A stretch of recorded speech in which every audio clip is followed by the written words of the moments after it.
Okay, well, welcome. I'm so excited to be here with you and presenting this masterclass today.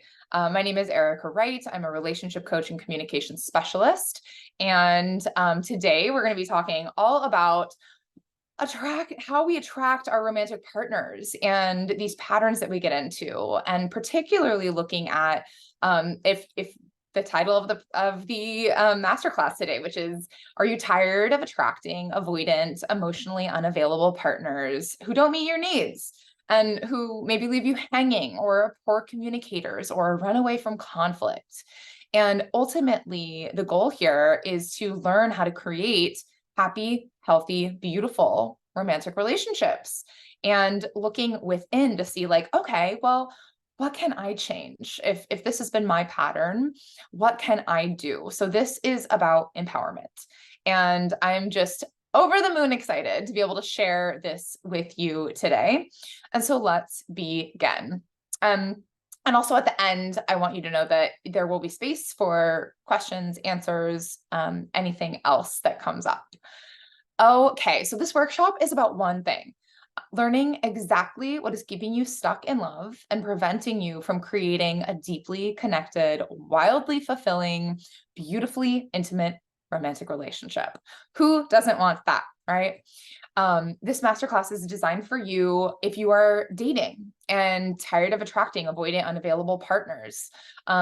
Also, if you are, I didn't actually put this on here, but if you are just single and you're not in the dating game, this is perfect time to do this work, because you're not distracted by the energy of somebody else. You can really focus on yourself.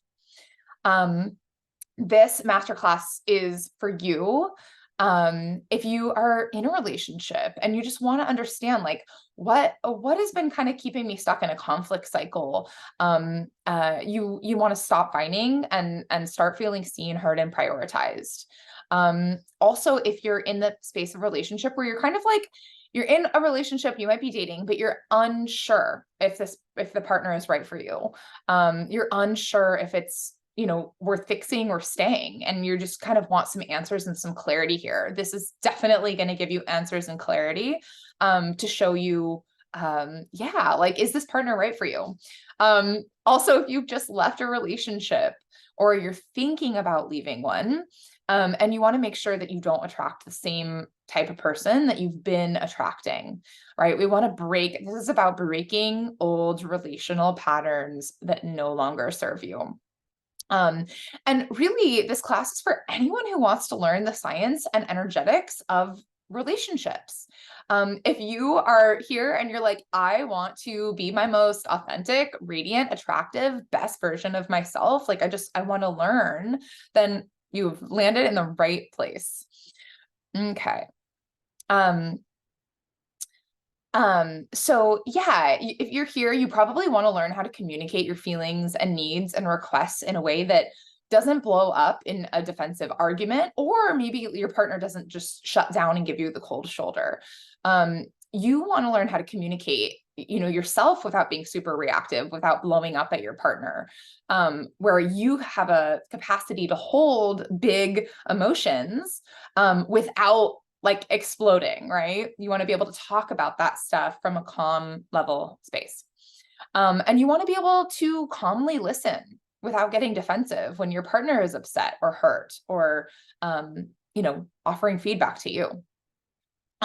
You also might want to learn how to respond to your partner's defensiveness when they're upset or angry.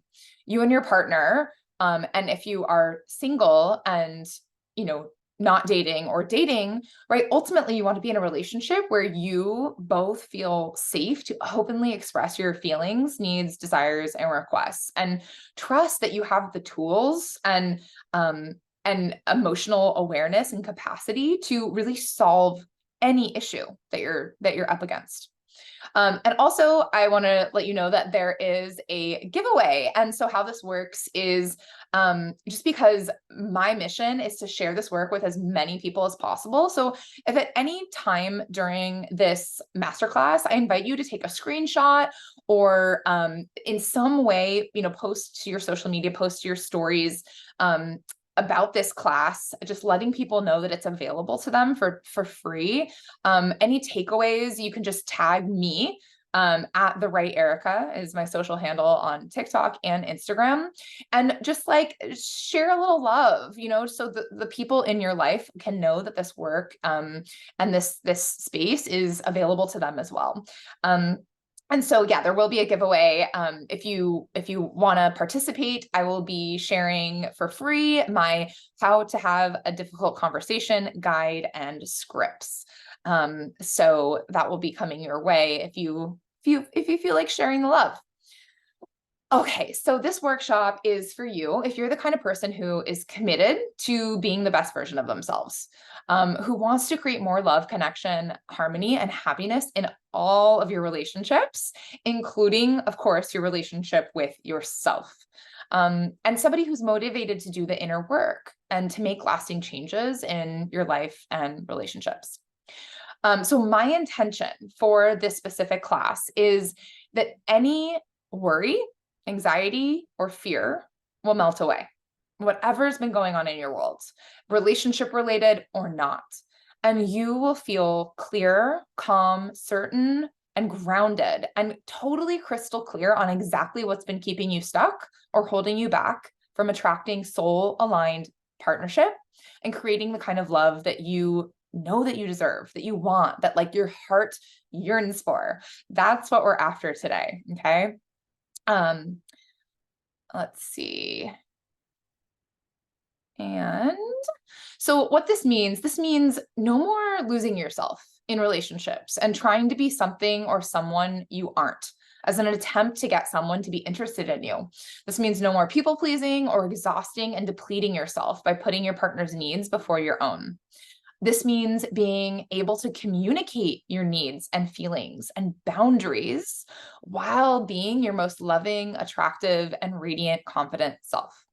And so once you understand how and why you've been attracting unhealthy partners or avoidant, emotionally shut down partners, you will be able to create a beautiful, healthy, lasting relationship with somebody who truly loves and respects you. Okay, so I want you to imagine a beautiful iridescent hummingbird, this green hummingbird sitting on the ground. And every time she tries to fly, she just can't seem to take flight. And she's confused because she sees other hummingbirds soaring over the trees, playing with one another amongst the flowers, but why can't she? She doesn't really see a cage around her. So what is wrong? She starts to think that maybe she's not good enough to fly, or maybe she's not worthy of flying and swipping and tasting the sweet nectar of the pink and purple flowers. Maybe she doesn't deserve to fly and she's just destined for a life without soaring over the beautiful green trees, flowers, rivers, and ocean. Until someone comes to her and says, I can see what you don't see. Around your ankle is a chain that is invisible to you. And although you couldn't see the chain, you certainly felt the effects of the chain holding you down. You felt frustrated, exhausted, resentful, lonely, insecure, uncertain, worried, fearful, anxious, unlovable, unworthy, and maybe like you weren't good enough. And you maybe even felt confused or ashamed or embarrassed that you couldn't fly, that you couldn't soar. But I'm here to tell you that nothing is actually wrong with you. There was just something holding you down that you couldn't see. But now that I've shown it to you, now that I've shown you that it's there, you can see it, which means we can do something about it. And this hummingbird said, oh my God, I had no idea. I had no idea there was something there holding me down all my life. I had no idea. And with that, the hummingbird cut the cord that was holding her down and she's set free, just like that, in the snap of a second, as fast as it takes to just cut a cord, right? That's how fast we can break some of these chains, some of these patterns of relationship.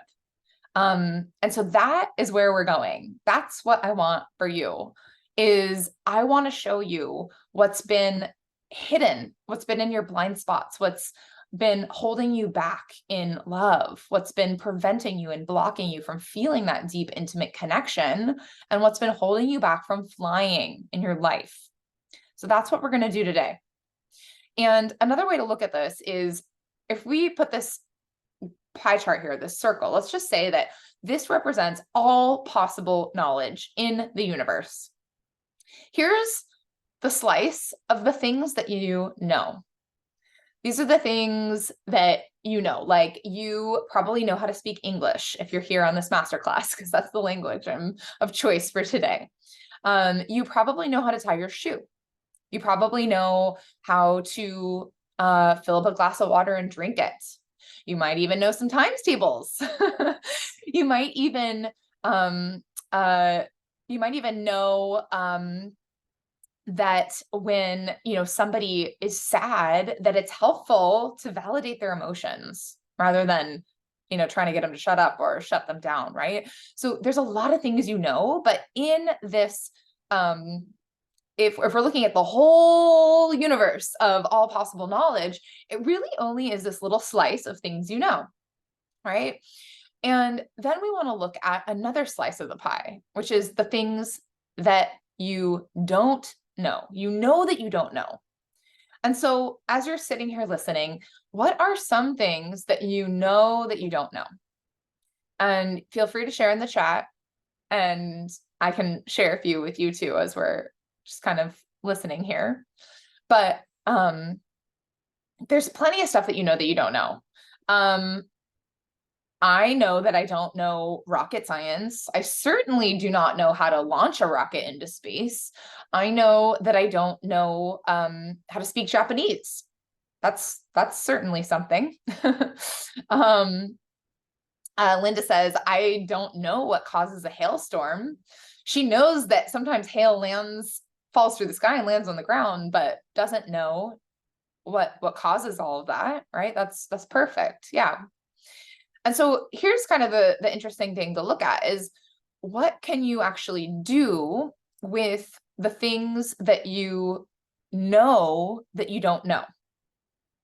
What can you do with that information? So let's say you know that you don't know how to drive a boat. Well, what can you do with that? You can be like, well, I want to learn how to drive a boat. So I'm going to find a boat driving teacher. Yeah, take a class, Linda says. Totally. Yeah, you can move it from this category over to this category. Definitely. So if you know you don't know something, well, you can do something with that information. You can move it over into the things that you do know category, right? You can take a class.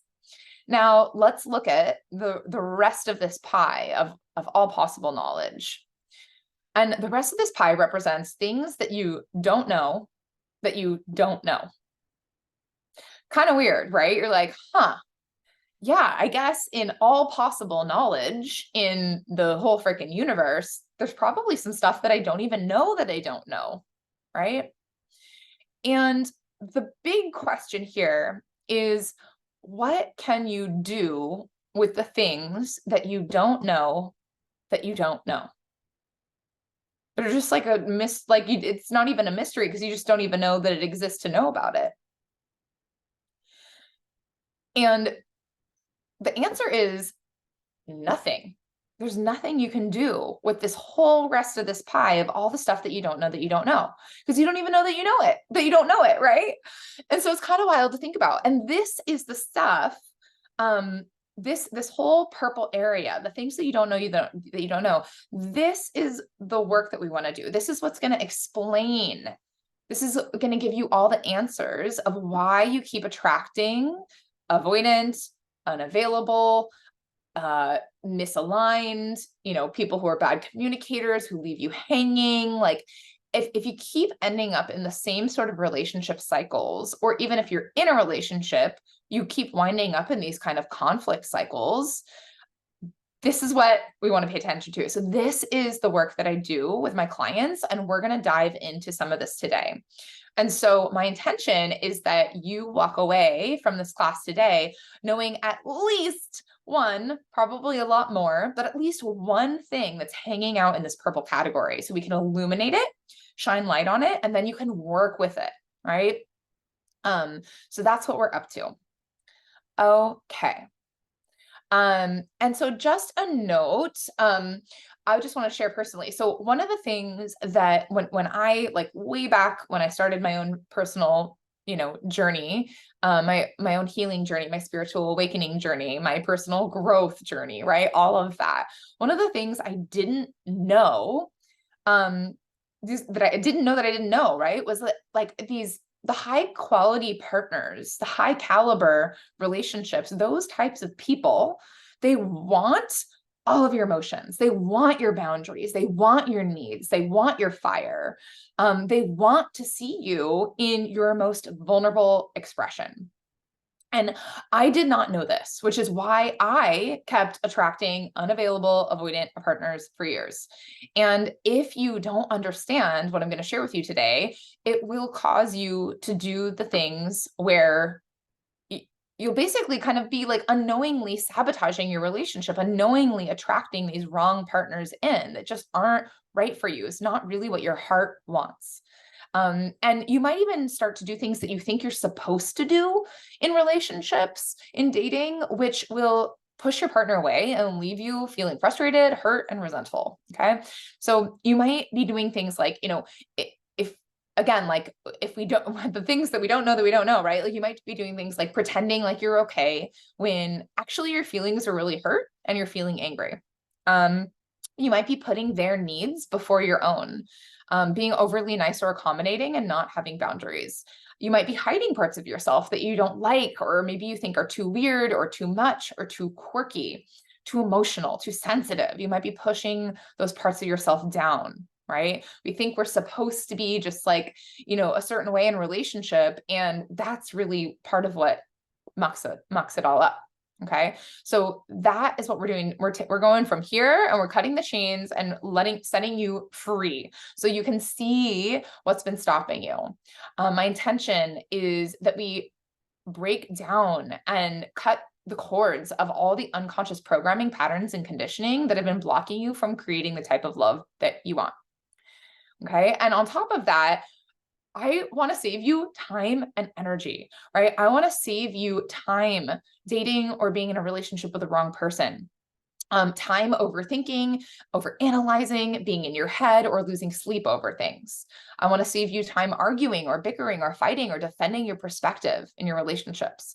I mean, how many times, I don't know anyone who's here, if you've had this experience of, like, you get into a fight with your partner, or really anyone for that matter, and it's like, it kind of like lingers for a couple days even, and it just, like, there's so much time spent in broken disconnection with the people we love most. And it's just, it's such a time waste. I don't want you wasting any more time in conflict and feeling crappy.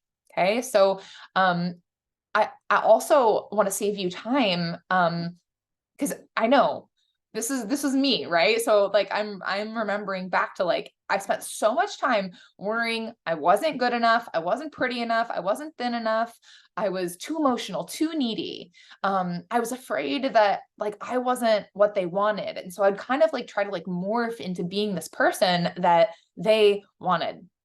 I want to save you time complaining, all the time that you spend complaining about your love life or your partner to your friends and family. Time feeling sad, lonely, insecure, unlovable, and not prioritized. We spend so much time in these low energy states, and I don't want that for you. I don't want you to waste your precious time throwing spaghetti at the wall, right? Because there's a proven path forward. And so that's what this is about today, is I want to show you, like, I just want to show you the way, right? So you can attract exactly what you want. I also want to prevent breakup and divorce, right? So many relationships tragically crash and burn. And these relationships were just getting started. They were just scratching the surface of what could have been a beautiful partnerships. And they could have been saved, if only each person had known what I'm going to share with you today. And ultimately, what this is about is I want to help you feel better. I want to help you regulate your emotions and your nervous system so that you can feel at peace internally. and be able to bring that out into the world with you. And so I'm going to show you how to manage your mind and your thoughts and your big emotions so you can feel better about things right now.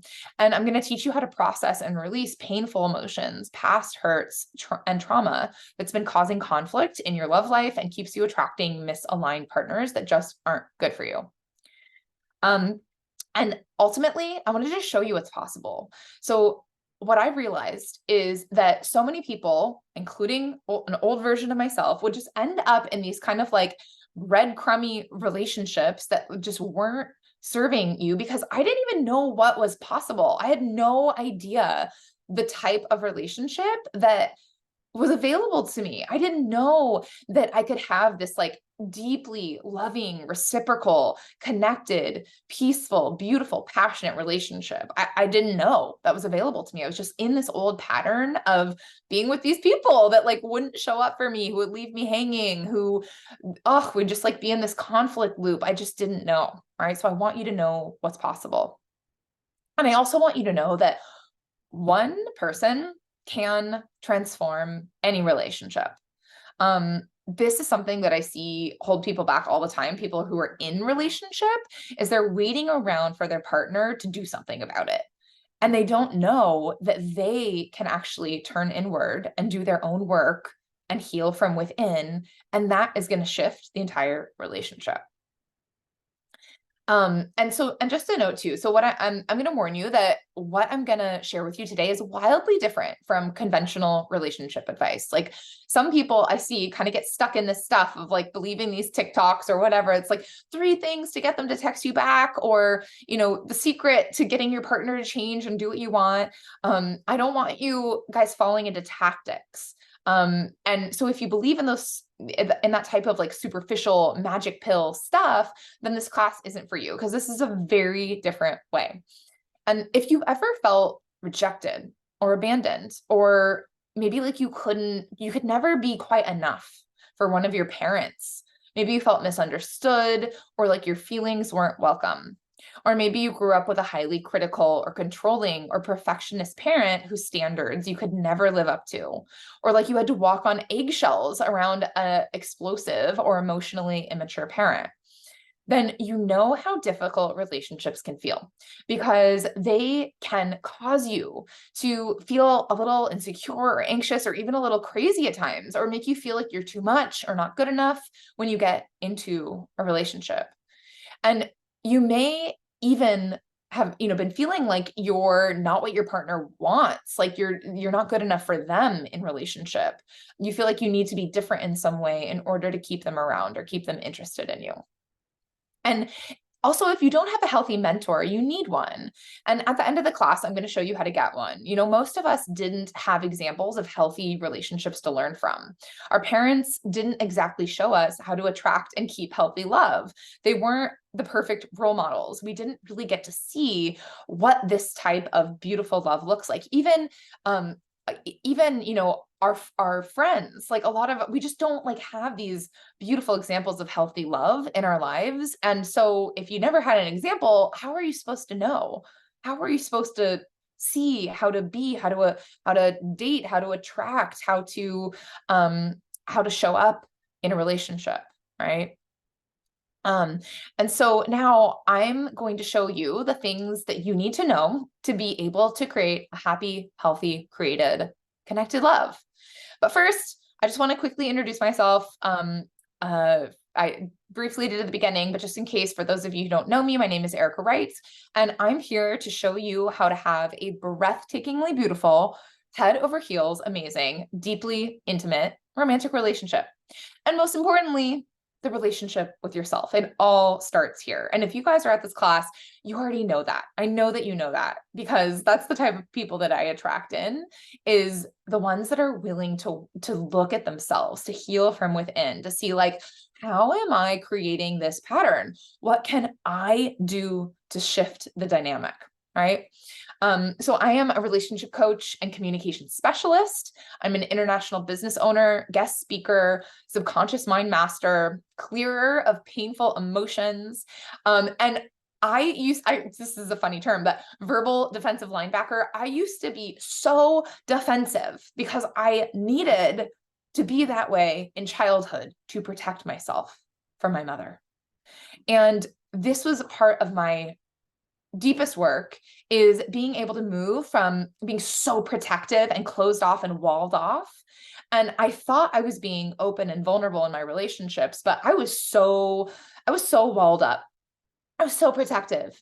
And now I'm able to be this person who can show her whole heart without fear. I can communicate in a way that connects rather than pushes people away. I can communicate my needs in a way that's not like this like demanding, nagging thing, but like this invitation to come meet me. Okay.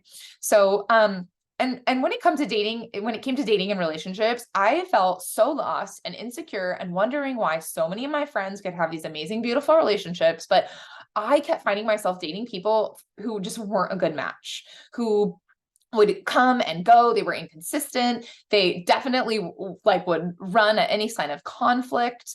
They seemed to kind of like be a little bit non-committal. It was a disaster. Okay. And so what I finally realized, like when I started doing my own inner work, I finally realized that I was attracting partners from my wound, not from my worth. Okay. And so when that was happening, it meant that I was going to have to, it's like, I felt like I had to try really, really hard to be loved and to be wanted. I was like literally bending over backwards for these people, trying to like connect and create a relationship. And it wasn't working. And I also felt like I couldn't just be myself. Like I had to put on this happy face or pretend like nothing was wrong, couldn't really have needs. I was like people pleasing, all this stuff. And so when you are attracting a partner from your wounds, your emotional wounds, I'm talking about your core wounds, usually from childhood, not from your worth, you'll lose yourself and self-abandon as soon as you start to have feelings for someone. You'll say yes to anyone who seems kind of interested in you without kind of vetting them first. You're more concerned about like, do they like me? Do they like me? Versus like, whoa, do I like them? Do they meet my standards? Right?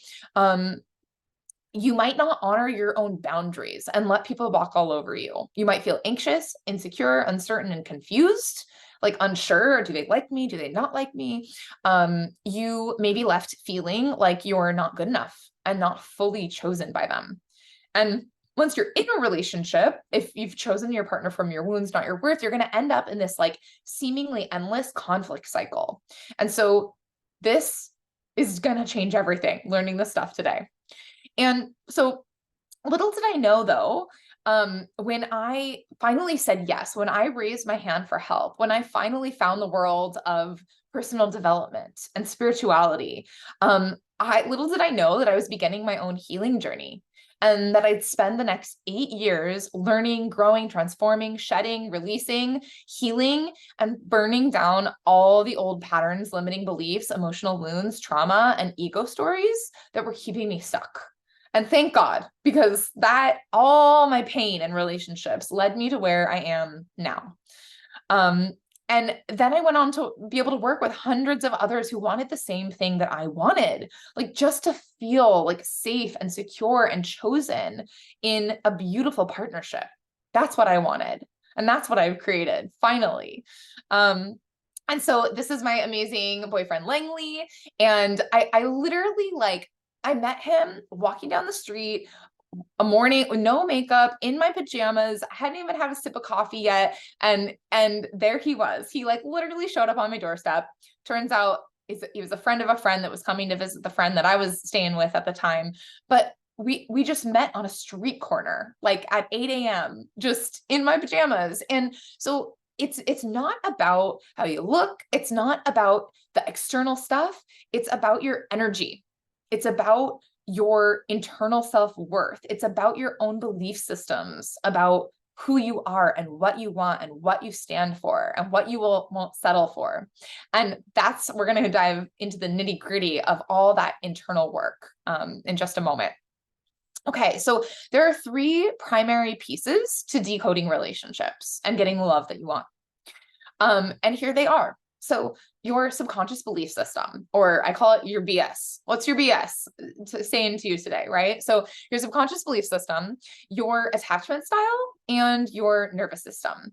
So when you get a handle on these three pieces, these 3 points of the triangle, you're gonna be able to be like, oh, whoa, okay, I see why I've been attracting the same type of people. I see why I've been stuck in conflict loops. I see why I've been kind of in these insecure, anxious patterns.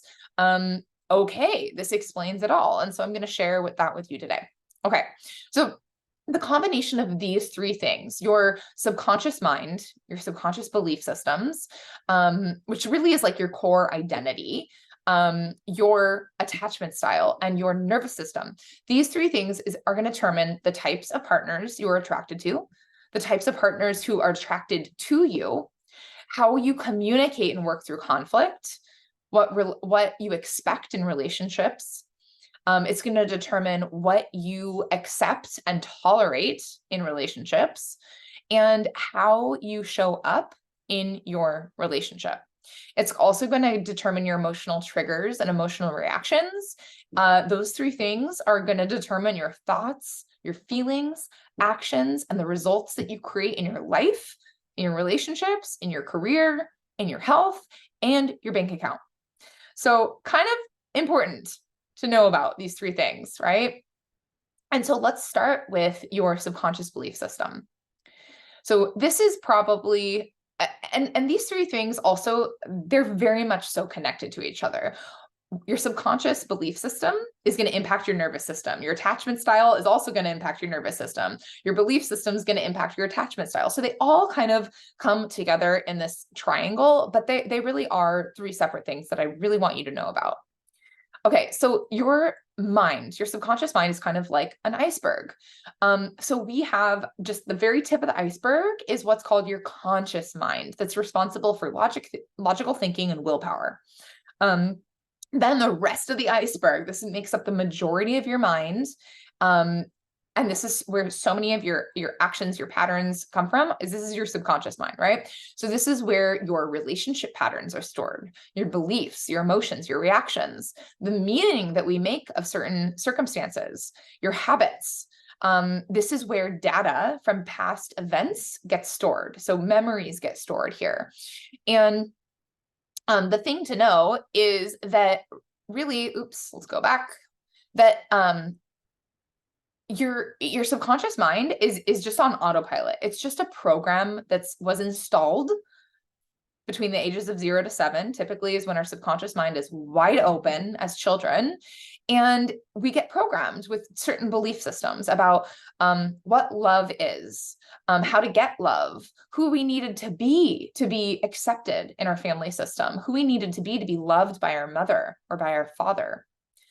And so it's kind of what runs the show. And so our conscious mind is intentional, right? We can I could sit here and have you consciously come up with a thought that maybe felt empowering, like, I am enough. I am enough. And you can consciously think that. However, if at the unconscious level, you don't really believe it, your mind's not really on board, it will continue to have you act and tolerate shit in relationships that doesn't serve you, right? And so this is just so key to get, that our subconscious mind is really, that's what's creating the results in your life. That's what's running the show. Your subconscious mind is responsible for the partners you've been picking, not consciously. Consciously, you'd tell me, Erica, I would love to have a partner that is like self-aware and emotionally intelligent and a really, empathetic communicator who knows how to validate feelings, who has like a grounded energy that I really feel safe around. Somebody who just like wants to cherish me and love me, and like who is able to receive love back. Like we just have like the most amazing conversations. Like that's what you consciously want. Okay. But if your subconscious mind isn't on board with that, is actually attracted to something else, then that's what's going to be happening. So if we want to change your relationship patterns, we've got to do this unconscious work. And so let me show you how this works. Okay. So this first thing is, if you want new results in your life and your relationship, no matter what it is, we're talking about relationships here, but this applies to money. This applies to health. This applies to how you show up in your job or your career. All of this is run by your subconscious mind. It's like 95% of what's been going on in your life is just this automatic programming at the subconscious level.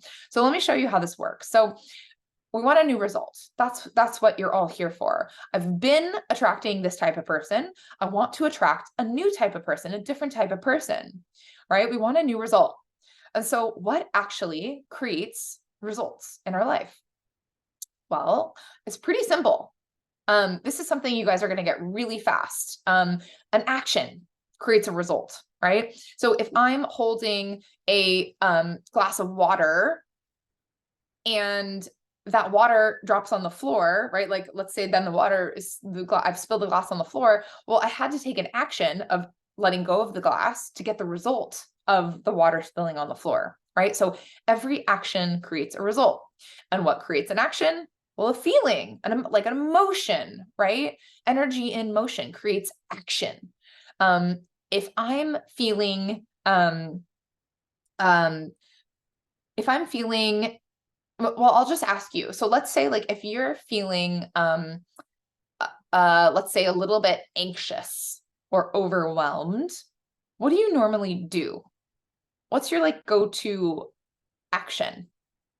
Because when we're feeling something like overwhelm or anxiety, we usually do something, and it's usually an attempt to make it stop.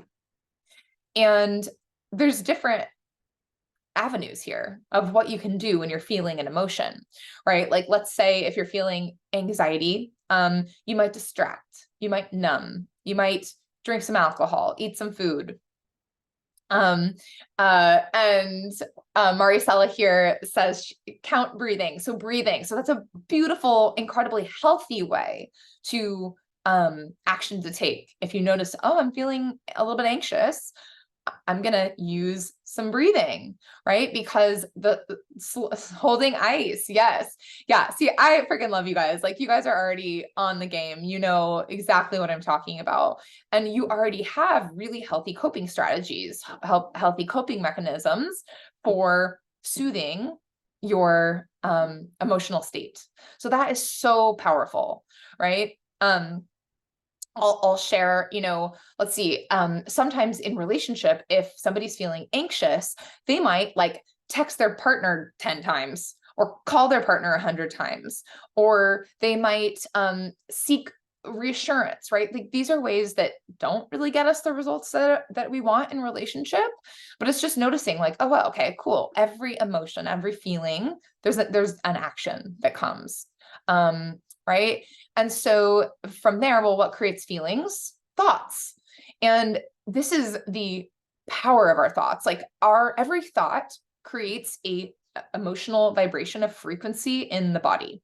Emotion is literally just energy, frequency, vibration moving through the body. Some of them feel better than others. I'll say that, right? Something like anxiety or overwhelm or stress is a lower vibration, a lower frequency of emotion in the body. It doesn't usually feel as good. Now, something like gratitude is a higher frequency. It moves at a faster pace through the body. Gratitude usually feels better than anxiety in my book. All right. So when we're looking at that, okay, well, where do our thoughts come from? We have like, I think it's like 60 to 90,000 thoughts a day. And most of them are the same thoughts we had the day before. And a lot of them are negative. So where are all these freaking thoughts coming from? Well, they're coming from your identity, your subconscious identity, right? So this is the belief systems. This is the automatic programming. This is like the bottom of the iceberg. Let's see, that we talked about here, right? So the subconscious mind, I interchangeably, call this your identity. It's like, it's really like kind of egoic, right? It's like this, system. It's your personality. It's like this system of, who do I think I am? Right. those belief systems, that's what's been creating the results in your life. Okay. And so if we want to change the result, we've got to go to the root. We can't just get you taking new actions. I don't know, like, okay, so here's an example is that on January like 1st and 2nd, like the first week of the year, gyms around the world are full of people. Gyms are so full of people. Why? Because everybody's made this, New Year's resolution. I'm going to be healthy and fit this year. I'm going to work out. I'm going to go to the gym. So the first week of January, gyms are just popping. So you have an opportunity to check this out this year because it's almost going to be January. Now toward the end of January, gyms start to dwindle out. Those people that were all pumped up and taking these new actions and showing up and working out and driving to the gym, making time on their calendar, they have fallen away. And so the gym's now back to the capacity that it was maybe in, November or December, like the normal gym capacity. Why is that? Why is that, right? Where it's like, wait, all these people were doing this thing. They were like so motivated. They were like doing the thing. They were at the gym. They were getting new results. And then it just fell off. They just fell off the bandwagon. Well, because they were trying to get a new result just at the action level. They were just trying to change their behavior without changing their subconscious belief systems about themselves and what's possible, without change, which then, contributes to their thoughts and their feelings, right? When you just try to change something at the action level, your subconscious mind will always overpower, right? So this is why, like the action, sometimes like, even, and thoughts, right? Like even affirmations, like sound good, but they don't always work. Because you're just saying this thing. Your conscious mind is like, yes, like I'm enough. I'm abundant. I'm, this, that, and the other thing, right? We're saying it, but our subconscious mind is like, yeah, right. No, you're not. You don't deserve that. You don't deserve that type of love. That's not for you, right? And so that's why some of this stuff doesn't work. And that's why, like we get stuck in these relationship patterns. Does that make sense? So just like you can get a computer to do what you want it to do by installing a certain program, you can get your mind to do what you want it to do. You can get your new results in your life and in your relationship by installing a new program. Your subconscious mind is just programming. That's all it is. We learned it mostly in childhood by relating to our parents, watching how our parents interacted or our primary caretakers. We just absorb, like kids are sponges, right? And so if we learn something like that, I needed to be quiet and just compliant, submissive to get love and acceptance from a parent, then we learn, okay, quiet, don't ask for your needs, don't speak up. Like just people please, just follow in line, just be submissive, just do whatever they want to do. That's how you keep somebody close. That's how you get love, right? We bring that into our adult romantic relationships.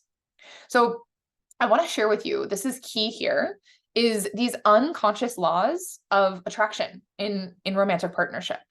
So our partners and our relationships are just mirrors. Our life is actually a perfect mirror, reflecting back to us what we believe about ourselves, about love, about relationships, about partnership. So we unconsciously attract partners into our life who will mirror back our own subconscious belief systems that we have about ourselves. Our relationship is always a reflection of our own belief system and the relationship that we have with ourselves, right? And so another part of this is, and let me know if that makes sense, because there's this saying that says, "As within, so without." So as within, so without, and what that means is whatever's going on in our own mind at this unconscious level. Our environment is really just a looking glass. It's just really this reflection of what we think, what we feel, what we believe to be true. And so how that plays out in romantic relationships is like, if we don't really think that we are lovable, then we're going to be attracted to, and we're going to attract in partners who will be that mirror for us, that will treat us in ways that will make us, that will confirm our own subconscious belief systems. Like, yep, see, I'm right. I'm not lovable. I'm not lovable. But all we want is unconditional love. But we've got to go to the root level. We've got to go to the subconscious level. And the other thing that you want to understand here about the unconscious laws of attraction is that familiarity equals survival. What feels familiar feels safe. And so what this means is we attract partners who have qualities or characteristics that are similar to our parents, both positive and negative traits. And usually it's the parent that we had the most trouble with growing up. For me, it was my mother. And so what this looks like is that even though you didn't like, it didn't work for you, certain things about your childhood or your parents, like, that didn't feel good. There was a lack of emotional safety. There was rejection. There was, maybe like there was a lack of physical safety, like whatever it was there, or they were critical or controlling, or just would never, a perfectionist, like would never make you feel like you're good enough, right? You're like, oh, I can never live up to my parents' standards, or whatever it was, right? Like that you learned, again, between the ages of 0 and 7, your subconscious mind got this programming like, oh, that's what love is. Rejection is love. Not being safe, like, oh, I associate that with love. I associate that. That's what feels familiar, is this like, this instability, this like chaotic instability in a relationship, like that feels familiar, right? And that is actually, for me personally, and here, I'll actually go to this next slide so you guys can participate. And so the question is, what did you need or crave most from your parent or caretaker, but didn't receive? And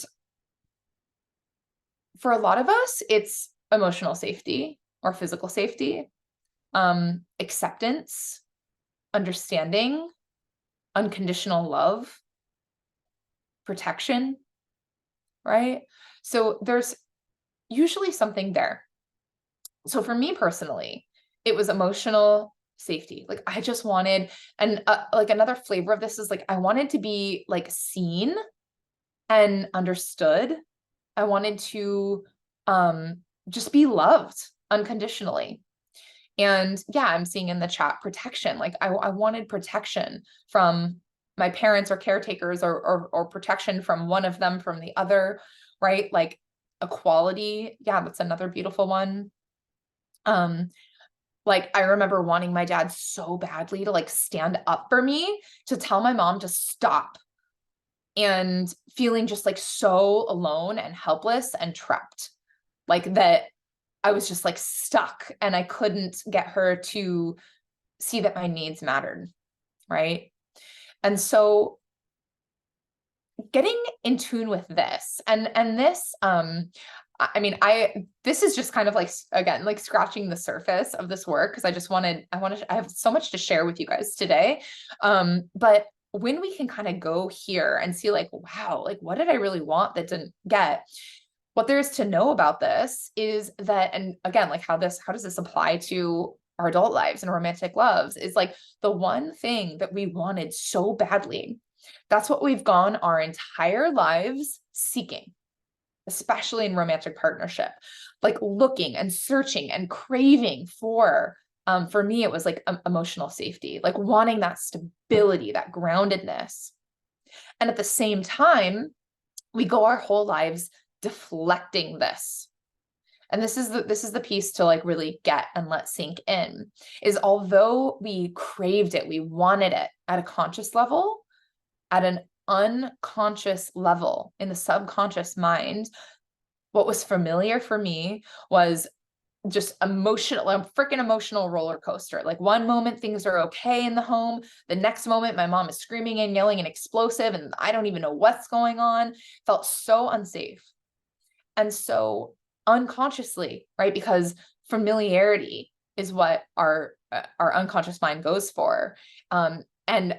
And seeking in romantic relationships, right? Like that like roller coaster of emotion. Like, do they love me? Do they not love me? Do they want me? Do they not? They're here, they're there, right? Like that was my pattern, because that was my pattern in childhood, right? That was the pattern that I learned was normal in my home.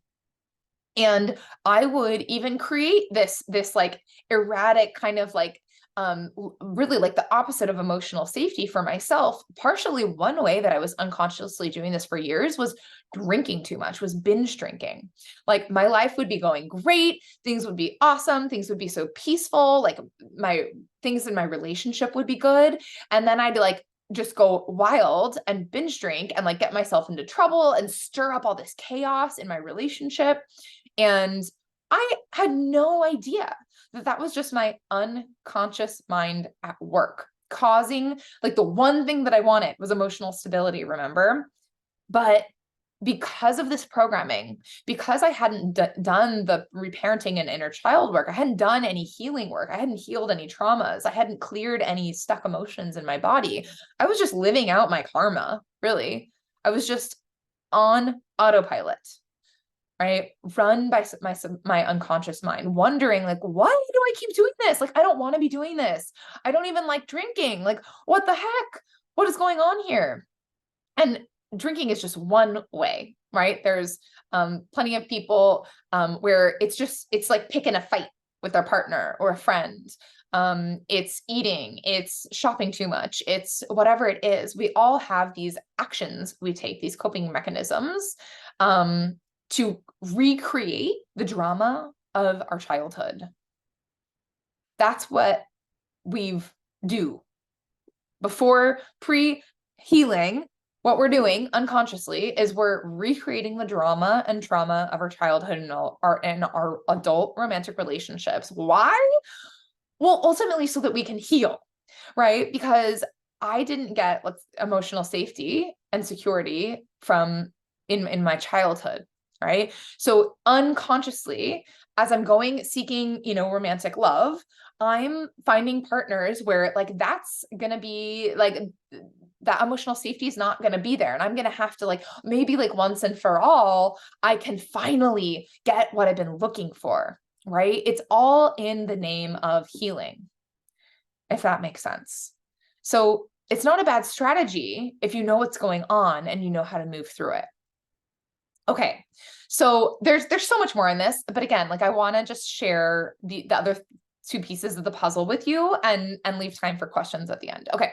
So this next piece of piece to decoding relationships is knowing your attachment style. And what is an attachment style? I'm just going to go over this. Some of you are very well versed in attachment styles already. Some of you are not, but I'm going to share a little bit of a different take. So attachment, according to psychiatrist and psychoanalyst John Bowlby, one's bond with their primary caregivers during childhood as an overarching influence on their future social and intimate relationships and even relationships in the workplace. In other words, this early bond creates a template for rules for how you build and interpret relationships as an adult. So ultimately, attachment style is about needs. So if your needs weren't being consistently met by your primary caregiver, it creates this feeling of lack of safety in your environment, and you will figure out these ways of being to get your emotional needs met. And so I just like to simplify attachment style. It's a way of getting your emotional needs met. And so let's look at the 4 attachment styles. There are 3 insecure attachment styles, 1 secure attachment style. So we have, and this is the key to you. And again, like you may already know this, but it's hearing it differently can sometimes sink in differently. So if you have been in this pattern of attracting avoidant unavailable partners, you most likely have an anxious or an anxious avoidant, like a combination of the two insecure attachment styles. But you probably are going to be leaning more toward anxious, which means high anxiety and low avoidance. Like you will really want to be connected to this person. And if you have ever had the experience of dating somebody who's kind of avoidant or distant, right? As soon as they start to pull away, you're like, oh no, I'm moving in closer, right? Because that closeness feels safe for you. For the avoidant, however, distance feels safe because they crave connection and closeness, but it feels scary because it's like, I can't trust you. And again, this all, your attachment style was created by how your parents related to you as children. So whoever was like your main primary caregiver, however they related to you and either met your needs or didn't meet your needs, you develop this way of being, sort of this coping mechanism as a way to get your needs met. Okay. And I'm going to go into each of them. So this anxious preoccupied or anxious attachment style, right, is like, can be highly emotional. There's like this emotional hunger for like closeness. There's a fantasy bond. Like you can like fall in love with somebody's potential, not actually who they are. There was like a lack of nurturing of self. It can be very like emotionally turbulent. These people tend to sometimes feel like they're too needy or too clingy or like too much or not enough. Like there's a lot of insecurity, and any sort of distance from their partner, or like, let's say their partner's in a bad mood and they can like sense it, that can set their nervous system off. It feels really unsafe when their partner has any bit of distance for that person. Anything else I want to say on that? I think that's pretty good. So let's go to the opposite, which is dismissive avoidant. So these types of, if you have this attachment style, like isolation, aloneness, maybe like ambiguity, ambivalence, or emotionally distant, like emotionally shut down. It sometimes, like if you're in a relationship with a avoidant person, it can feel like you're talking to a brick wall. They learned in childhood that it was safer to be emotionally closed off. Showing emotion, closeness wasn't safe because perhaps they, were close with a parent, but then were shut down or abandoned or rejected, or their feelings weren't welcome. And so it was easier and safer just to kind of stay at a distance. Then we have a combination of both, the fearful avoidance, or another name for this is disorganized. So this is where you have both anxious tendencies and avoidant tendencies. So there's a lot of internal conflict, very dramatic, unpredictable. There can be, because these types of people with this attachment style can flip between anxious and dismissive, there can be like these like crazy explosive fights. It's like, I hate you, screw you, I'm breaking up with you. And then like the next moment they're like, sorry, wait, I love you, I want you back, right? It can be very turbulent. And then the last one is secure, right? So, and this is the direction we all want to head, is there's this like grounded confidence in who you are. There's beautiful reciprocity. There's definitely emotions and expression of emotion, but it's done in an intentional way. Emotions are shared from this like non-reactive place. There's a resilience to the relationship. And really like it's in that secure relationships, it's like whatever you got going on over there is okay with me. Like I don't need you to change so that I can be happy. That's a huge difference. In all these insecure attachment styles, there's so much focus on, I need you, my partner, to do this, this, and this, and then I can be happy. There's so much focus on, you need to change, you're the problem, versus that self-awareness and looking within. And I will say that you can flip-flop between, this is on a scale, right? This is you might find yourself relating to one or a couple, and this is not a black and white thing. This is totally fluid. And some people that you date might bring out different reactions in you. I remember dating, so I mostly had these like anxious tendencies when I was dating, which guess what? The perfect match for that is the avoidant, right? Because we attract people into our lives that will show us where we need to heal through our triggers. So of course I didn't know this. So I was like banging my head against the wall. Like, why do I keep attracting these people that like, all I want is like connected love, blah, blah, blah. But I had no idea that I had stuff within me that needed to heal.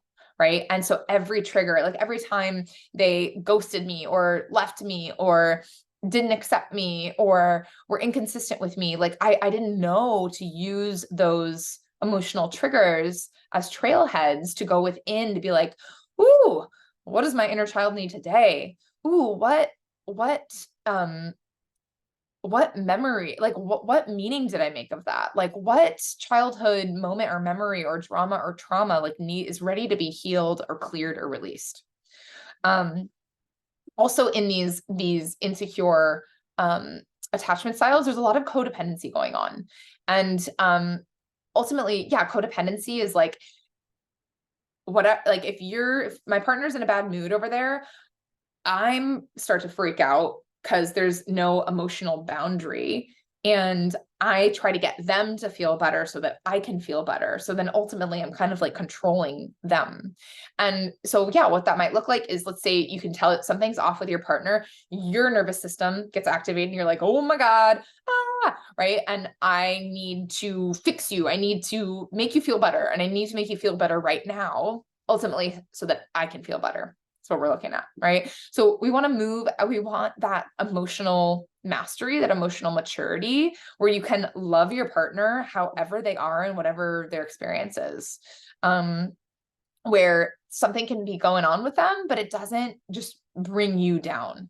And you don't feel a need to fix or control or help them feel better in any way. You could just validate them and meet them where they are in their experience. Okay, so I'm going to speak a little bit more to the anxious or fearful, avoidant, or disorganized attachment styles, because again, if you're here in this, if the title of this class attracted you, like, these avoidant, emotionally unavailable people, you're most likely going to relate to some of these anxious, or a combination, right? Like anxious, fearful, avoidant tendencies. So, if this is you, right? So you like that, the core wound is abandonment. It's like a fear of abandonment. Again, this all stems from our childhood. So rejection and an abandonment is what you go out of your way to avoid. Hence the like constant need for closeness, reassurance, connection. I need to be texting you throughout the day. If I call you and you don't respond for a couple hours, I start to worry and overthink and overanalyze, have anxiety, like even like panic attacks are often show up if you have this type of attachment style. Also, hypervigilant of partner's mood or behaviors. Oftentimes there's trust issues, where it actually is like a projection. It's like, I don't trust others. I don't trust my partner. I constantly think like, are they going to be cheating on me? Are they with somebody else? Like, what's going on? But really, again, like I said, because we are unconsciously attracting people who are just mirrors for ourselves, what those trust issues are really about is that you don't really trust yourself. You don't trust yourself to navigate through the relationship. You don't trust your intuition to know, is this fear and anxiety? Is this my attachment style speaking? Or is this my like intuition that something's going on with this person, that they're not trustworthy, right? So we're disconnected from self. That's the ultimate thing. You're disconnected from yourself, disconnected from your intuition and your truth. Oftentimes you can feel needy, like you're not enough, you're too sensitive, you're too much, there's a lack of boundaries, people pleasing, which then leads you to feeling exhausted and resentful. Sometimes you can struggle to communicate feelings and needs, like you don't want to rock the boat or push them away, or you're like afraid it's just going to blow up into a fight. So you just don't say anything at all. That was me. Walking on eggshells. Sometimes you might have a hard time calming down once you're triggered or activated. Bringing yourself from anxiety back down into calm groundedness doesn't feel easy. And yeah, you may act out or lash out when triggered if you're partnered in relationship. And during conflict, you'll feel this need to fix things and resolve things right away. So this type of attachment style hates distance, hates giving partner space. And usually the avoidant is not taking space in a proper way. And the proper way to take space is, I need some time to cool off. I'm going to be back in 30 minutes and I'd love to finish this conversation with you, right? Usually the avoidant, if they're in their true avoidant form, they're just going to walk out the door. They're just going to shut you out. They're not going to give you any proper communication. And of course, that activates even more your attachment fears, coming back to this fear of rejection and abandonment. And so, well, then what does the anxious person do when the avoidant tries to take space? Well, they try to chase after them and like, no, you need to talk to me now. And they text a million times or call, right? Trying to get back into connection. And I just also want to point out this, what I call the vicious cycle of insecure attachment. What it can look like sometimes is this overgiving and under receiving. Overgiving and under receiving. Put your partner's needs first, people please. Maybe you're not directly communicating your needs or boundaries. And then once you get so fed up with that, right, there's this protest phase where eventually you feel exhausted and resentful. And so you get angry and you protest in some way. And you're like, I'm not doing this anymore. Like, you take care of yourself, whatever it may be. Like, you don't prioritize me, right? There's some sort of protest.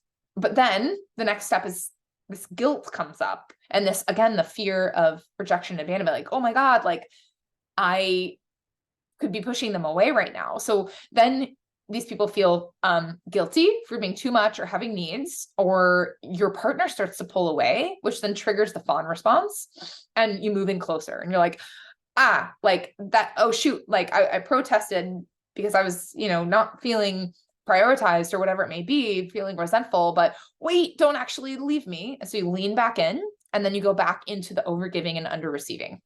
And then the cycle continues until you show up to my masterclass and you start to break these cycles, right? So the biggest problem that I see, because most of the people that I work with do have this more of this anxious attached, or a combination. So they're anxious and a little bit avoidant as well. Most anxious attachers it takes them a while to realize that they're part of the problem, right? That they don't realize that it's their anxious attachment style that keeps attracting the avoidant.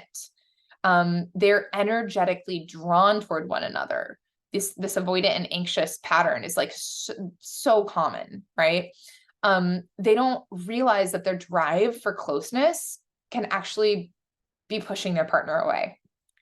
And they don't realize themselves that they are actually avoidant as well. Like the avoidants get so much of the bad rap. I notice it's like, they're closed off. They don't want to connect. They're not vulnerable with me. They're emotionally shut down, all that stuff. They get such a bad rap.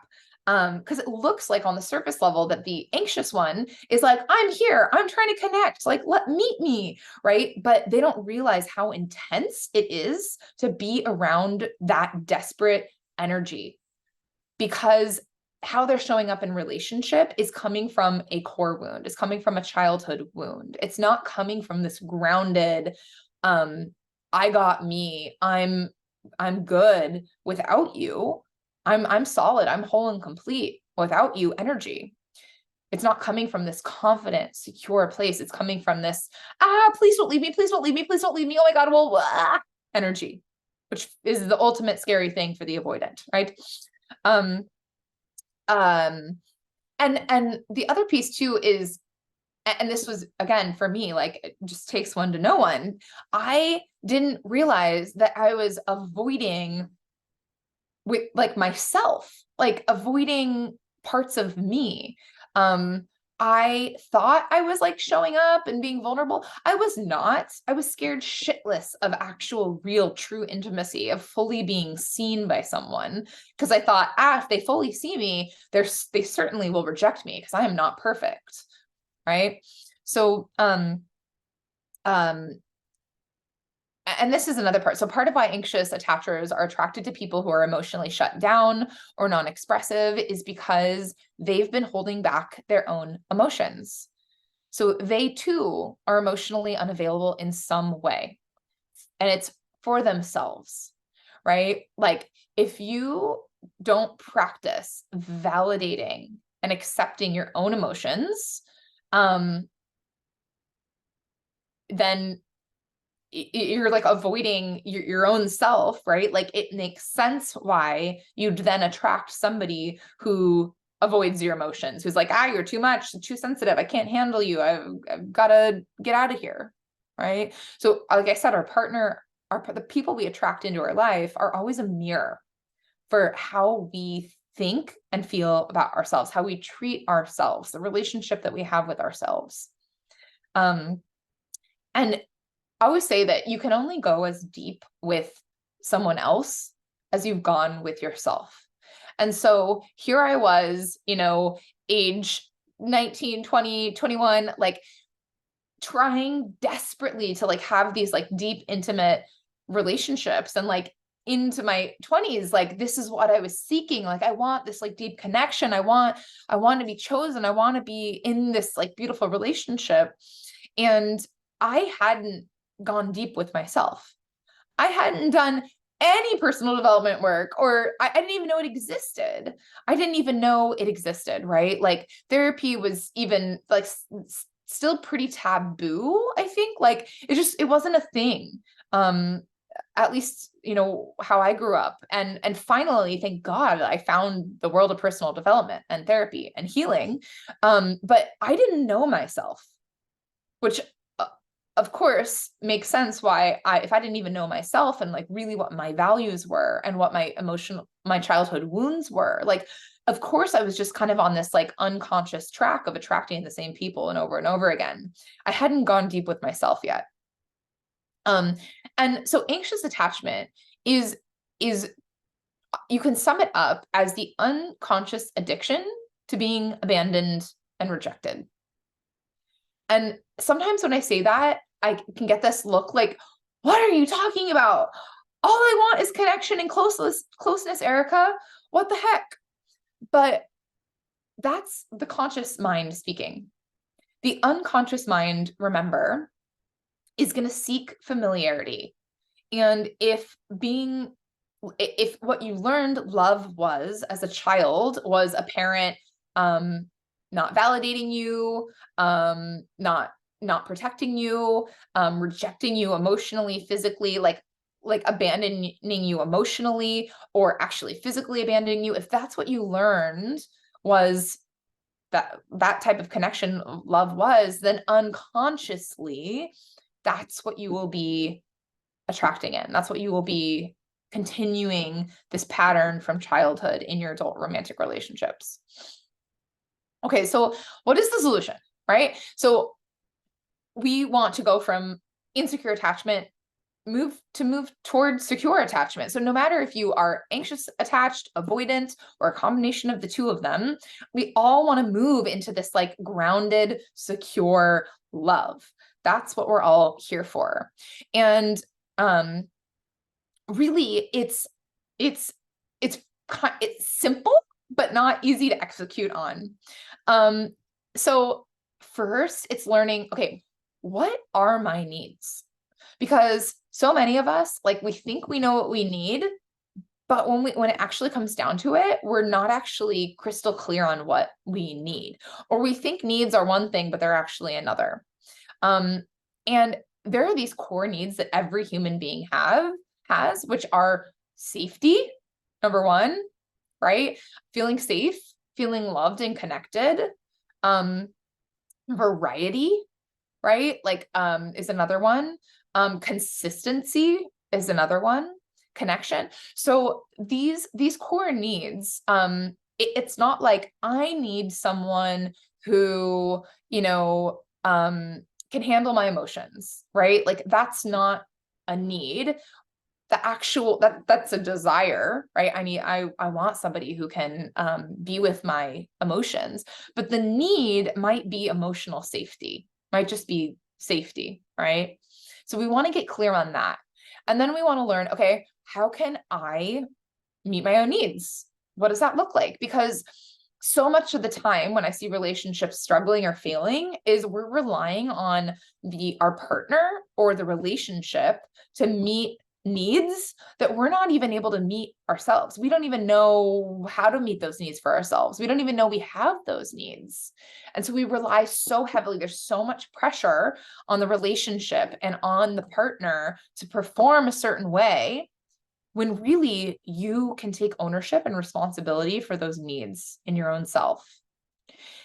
And then, because partnership is amazing and beautiful, and when you're with somebody who is open to meeting your needs and you're open to meeting their needs, right? Like you can learn how to communicate your needs in a way that actually invites them to want to meet them, rather than having it come across as a demand or criticism or control, or you have to, or else, or I need you to do this so that I can be happy, right? There's like, we want to communicate our needs, coming from this energy of like, look, like, this is what I'd like, but it's okay if you don't know how to meet that need, because I know how to meet that need for myself. I know how to feel emotionally safe, even when you're triggered.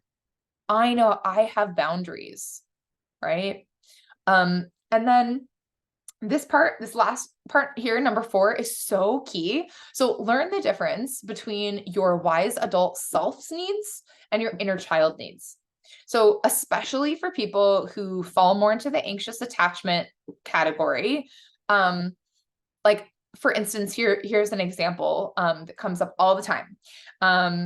Get on a call with a client and they're like, Erica, like my boyfriend like won't, like I told him like I want to text throughout the day, and like he totally dropped the ball and he went hours without texting me, and I tried to communicate my needs, like, hey, I need you to be connected with me here. I feel safe and reassured when we're connected.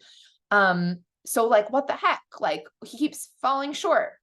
And then what I show them is that that's a need from your wounded inner child, that constant need for reassurance and the fear and anxiety and insecurity that comes with any bit of distance, even if like, let's say whatever you text and 3 hours go by, 4 hours go by and you didn't hear from your partner, there can create this, your attachment wounds might be triggered if you haven't done this work, and you're going to like lean in and be like, what the heck? Like, I told you this is what I need. Why can't you follow through? And then we get frustrated and hurt, and the whole cycle happens.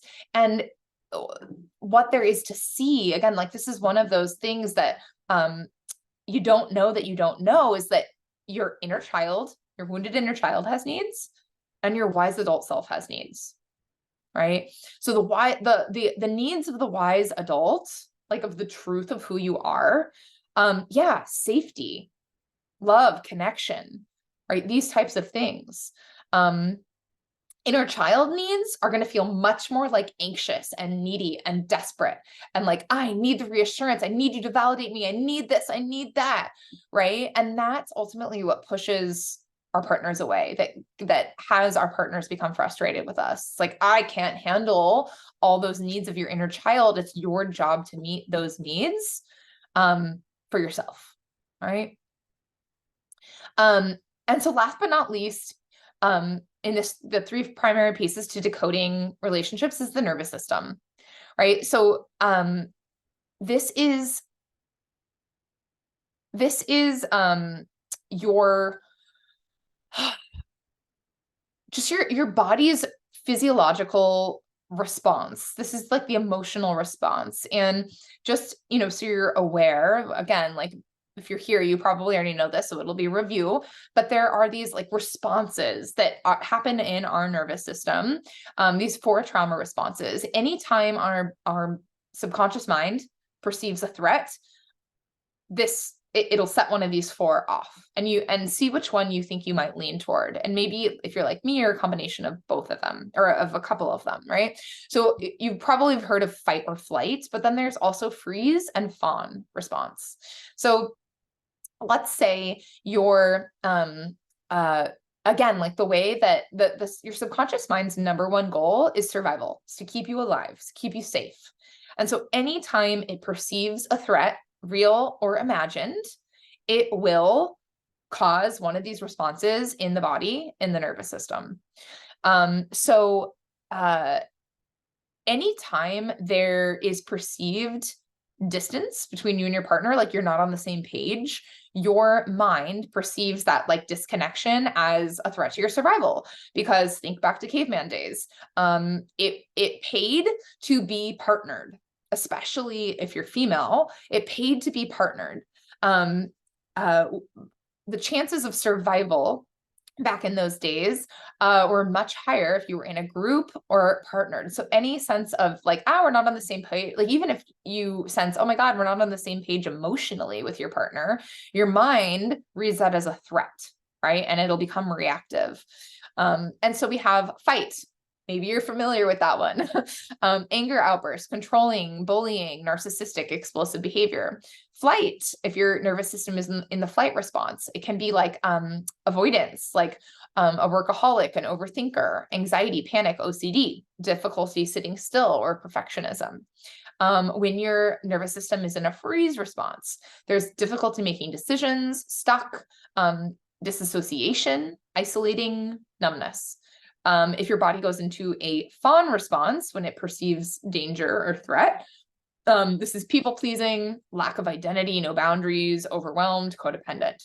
So if you relate to the anxious attachment style, the fawn response is probably one that you're familiar with, where you're like, oh God, are they mad at me? Oh, like, did I do something wrong? And we actually like lean in and like, oh, can I like do something nice for you, or whatever it may be, to try to calm our nervous system back down. It's just a coping mechanism. So one thing to know is that when our nervous system is dysregulated, like anytime we are triggered, we want to use that as a trailhead so that we can go within and see what needs to be healed or reprogrammed at a subconscious level, what needs to be cleared. I believe like the true purpose of romantic love is to set us free. To set us free from our conditioning, our old programming, all the fucking bullshit we believe about ourselves that's not true, our limiting beliefs. And the way that we can be set free in relationship is by being triggered, which sounds really weird. But if you think of like two geodes, those the kind of like rocks, and they have like beautiful crystals when you crack them open. This is how two people enter into a relationship, is like two bulky geodes. And what you do in relationship is you rub up against each other, you poke and you trigger and you get reactive. This happens in relationships, right? Until all the bullshit, all the stuff that's not you falls away.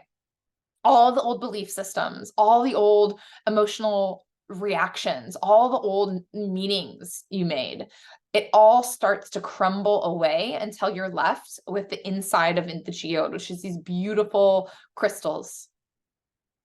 And so once you're there, right, like once you can use these triggers to see what needs to be, what is not true, because every time we're triggered, there's something that we're thinking is true that is not true. And it's usually the meaning that gets made to the neutral circumstance or situation. Let's say my partner forgets to, whatever, something as simple as like forgets to pick up whatever. I asked him to get oranges from the store on the way home, and he totally forgets. And my mind automatically adds meaning to that. So one meaning that my mind might add to that is that he doesn't freaking care about me. He's like, he doesn't care, right? Like he doesn't love me, which then might be like, I'm not lovable. Another meaning I could add to that is he had a really busy day and he just forgot. And what we want to get to is, again, like coming back to the secure attachment, coming back to like a regulated nervous system, coming back to a subconscious belief system that works. When you are in this like secure way of being, your mind is going to start automatically adding way different meaning to things. It's not going to be the old meaning of like, oh, like, I guess I'm not lovable. They don't care. Whatever it may be. It's, oh, like you just see things more clearly for the truth of what it is. And even if my partner, like, let's say he like purposely was just like, yeah, I just don't care about her and her needs. I'm just not going to get the oranges. I know she asked me, but like, I just don't care. Let's say that happened, right? Like that ultimately like doesn't mean anything about me. I get really like no information about me from somebody else's behavior. And this is something, again, that we learn as children, that mucks us up for the rest of our lives. And it's like, okay, so when we're younger, let's see. Yeah, so I'll just speak to this for a second. So when we're younger, let's say mom's screaming and yelling. We as children automatically like think like, like something's wrong and something's wrong with me. Like I'm the problem. So I must be bad because mom's yelling, right? Or dad's yelling. Like, something's being thrown, like, something's wrong with me. It's safer for a child to think something's wrong with themselves than to think something's wrong or off about their caretaker. And again, this is all about your subconscious mind trying to keep you safe. And so that programming as children, like that, we just think, oh, if somebody else is doing some behavior, mom or dad is doing this, that, and the other thing, then I must be the problem. I must be wrong, right? Like that's just a defense mechanism coming from your subconscious mind. Now, as adults, we still think that that's true sometimes because we did as children. We think, oh, if, they don't call me back, they must not like me anymore. Or if, my partner didn't do this, then that must mean that, he doesn't care. And ultimately what that means is like, I'm not good enough. I'm not lovable. I'm not worthy. I'm not deserving, all of that. Right. And so this is another one of those blind spots where it's like, oh, have I been thinking that other people's behavior means something about me? Well, that is a chain. That is a bubble to pop. That is a chain to break. Because we don't really learn anything about you when somebody does something. Like if I'm walking down the street and there's a guy on one street corner and a guy on another corner, and the first guy is like, oh my gosh, like your smile is so beautiful, blah, blah, blah, blah, blah, whatever, like gives me a compliment. And then I'm walking down the street and the next guy like makes a scowly face at me. I don't really learn anything about me. I'm just walking down the street, but I do learn about the preferences of these two guys. I actually the guy who made the scowly face, maybe he just had gas. And I thought it was maybe something to do with me, right? So it's just, there's all this meaning that our subconscious mind adds. And it's just up to you to start to look at like, what meaning is my mind adding to these neutral circumstances? Okay. So as I said, just yes, your subconscious mind seeks familiarity. And again, like coming back to the nervous system stuff, we have this subconscious comfort level. So the subconscious mind wants to maintain familiarity because familiarity means safety, which means survival. So let's say that there was a lot of chaos in your childhood. You had an emotionally explosive parent, or, there's lots of screaming and yelling. There was some sort of chaos happening in your home. If you've gone your whole life experiencing chaos in relationships, that means your programming, right? Your subconscious programming, your nervous system is like wired to think love is chaos. Love is rejection. Love is abandonment. Love is like, this like highs and lows and ups and downs, this roller coaster, right? And so it's going to, if that's what you're used to in love, is this kind of highs and lows and, oh my gosh, and do they love me? Do they not love me? Then it's going to be hard for your subconscious mind to accept peaceful, harmonious, stable love, because it's not used to it. And it always seeks what it knows, right? And so with that, your work here is to learn to receive safety, to learn that safety in relationships actually is safe. And I know this sounds weird, but if you have a pattern of chaotic relationships, like dating or relationships, or even in marriages where there's like a lot of chaos going on, this is your work to do, because your relationship is just a mirror to see what is going on internally with me, my subconscious mind, my nervous system, and my attachment style. And so your job is to get your nervous system on board, is to literally get your body feeling comfortable with being calm and still and safe, right? So getting your body out of like the fight or flight mode where you're like always going, and like, whatever it may be, working too much, going too much, and just get comfortable feeling safe. And people who, like, I noticed that like don't feel safe being safe, like if their nervous system's like used to being on high alert, always scanning for danger, when they get into a relationship that like seems like it's good, and it actually is good, like it's a good match, they're kind of like waiting, they're on edge, like, I don't know, I'm just like waiting for the other shoe to drop. I don't know, like I don't really trust this. I don't really trust this safety, this beautiful human showing up in my life. Like he's too nice. He's, they'll look for ways to like mess something up that's actually a beautiful, safe relationship. Okay. And so it's reprogramming, it's getting your nervous system comfortable with consistent safety, which again, if you're like me, if you grew up in a home where like chaos was the norm, then peace is going to feel like boring or awful at first. Like real peace and consistency in relationship, you might be like, something's wrong here. Like, I don't know, this is too boring. Like he's too nice. Or it'll feel like weird because your nervous system is not used to it. Okay, so there you have it. These are the 3 primary pieces to decoding relationships: belief systems, attachment styles, and nervous systems. And when you master these 3, anything is possible in relationship. You can move into this beautiful, conscious, connected, intentional love. And you can attract people not from your wounds, but from your worth, from this embodied belief: I am worthy of love. I'm worthy of healthy, consistent, peaceful, harmonious love.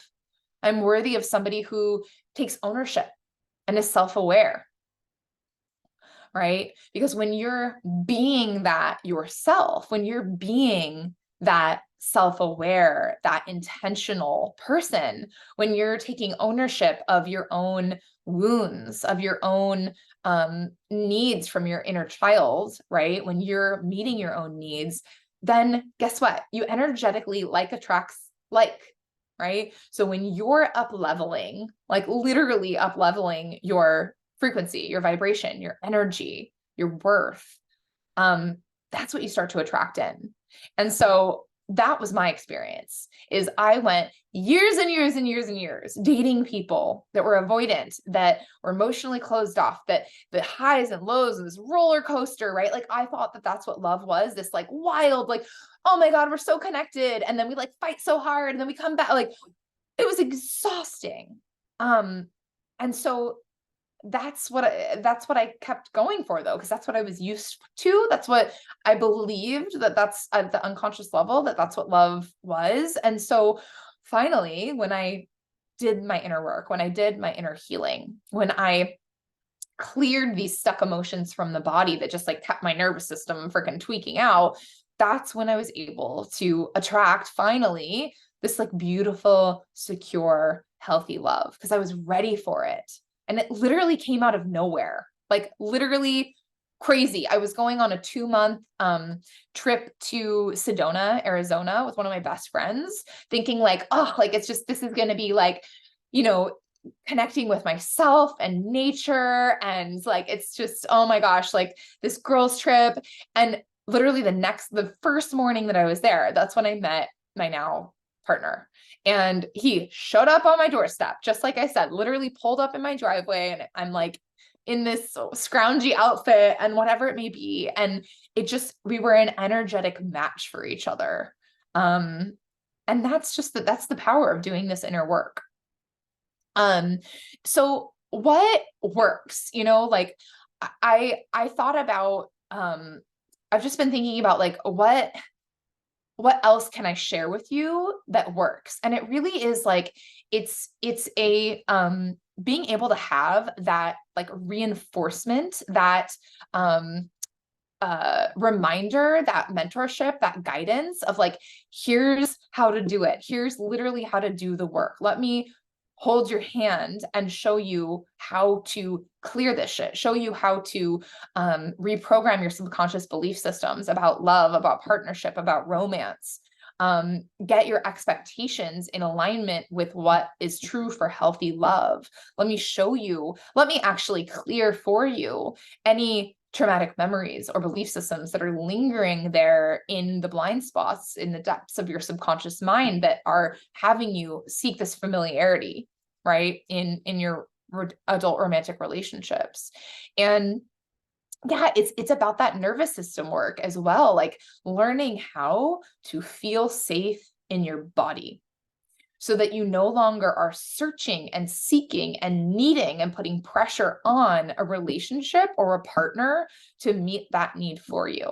You're like, ooh, like I feel so good. I feel so confident. Like I know how to meet my own needs.